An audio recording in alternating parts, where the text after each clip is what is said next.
एक व्यक्ति हैं जिनको कैंसर हुआ और वो प्रभु को नहीं जानते थे, उनका दोस्त परमेश्वर को जानता था और डॉक्टर ने उनको कहा तेरे पास अब केवल 3 महीने बचे हैं जिंदा रहने के लिए। तो उन्होंने अपने दोस्त को कहा कि मैंने पूरी जिंदगी मैंने अपने बनाने वाले परमेश्वर को मैंने नहीं जाना, मैं अब उसको जानना चाहता हूं। तो उसने अपना जीवन प्रभु यीशु मसीह को दिया और उसने कहा मेरी मरने से पहले एक इच्छा है कि मैं पूरी बाइबल को पढ़ना चाहता हूं। तो उसने कहा मुझे एक बाइबल दे, मैं जेनेसिस से उत्पत्ति से बाइबल पढ़ना चाहता हूं। उसके दोस्त ने कहा नहीं, तू उत्पत्ति से मत पढ़, तेरे पास इतना समय नहीं है, तू मर जाएगा, तू रेवलेशन तक नहीं पहुंचेगा, तो तू मैथ्यू से पढ़। उसने कहा नहीं, परमेश्वर मुझे जीवित रखेगा जब तक मैं पूरा प्रकाशित वाक्य ना पढ़ दूं। तो वो पढ़ने लगा, फिर वो यिर्मयाह की पुस्तक में पहुंचा। And in the book of Jeremiah there is a verse where it says is there no word of the Lord for me. और वो आगे नहीं पढ़ा, उसने रोक दिया। उसने कहा प्रभु क्या मेरे लिए आज कोई वचन नहीं? वो हॉस्पिटल में था। प्रभु ने कहा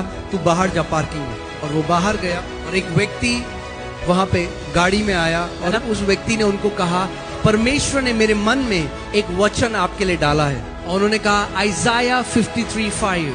ये जो व्यक्ति था ये चिल्लाने लगा, मुझे परमेश्वर का वचन मिल गया। ये गया, इसने अपनी बाइबल में वो वचन हाईलाइट किया और इसने और ये अब बोलने लगा उसके कोड़े खाने से मैं चंगा हो चुका हूँ। तो डॉक्टर ने कहा ठीक है तुम्हारा टेस्ट करते हैं। टेस्ट किया गया, पता चला कैंसर और फैल गया है शरीर में। देख रिपोर्ट में लिखा है। उसने कहा रिपोर्ट में लिखा हो चाहे ना लिखा हो, वचन कहता है उसके कोड़े खाने से मैं चंगा हो चुका हूँ। वो सुबह शाम इस वचन पे मनन करता, इसकी घोषणा करता। उसे डॉक्टर को कहा मुझे डिस्चार्ज कर दो। डॉक्टर ने कहा तू 1 महीने में मर जाएगा। उसने कहा कोई बात नहीं। वो डिस्चार्ज लेकर घर चला गया। 1 महीना हो गया नहीं मरा, वचन की घोषणा करता रहा। 2 महीने हो गए नहीं मरा, 3 महीने हो गए नहीं मरा, 4 महीने हो गए नहीं मरा, 5 महीने हो गए नहीं मरा, 6 महीने हो गए नहीं मरा। अब डॉक्टर ने इसको बोला आ तू जिंदा कैसे, तेरा हम लोग चेकअप करेंगे। वापस हॉस्पिटल गया। जब रिपोर्ट आई तो उसमें लिखा था कोई कैंसर नहीं है,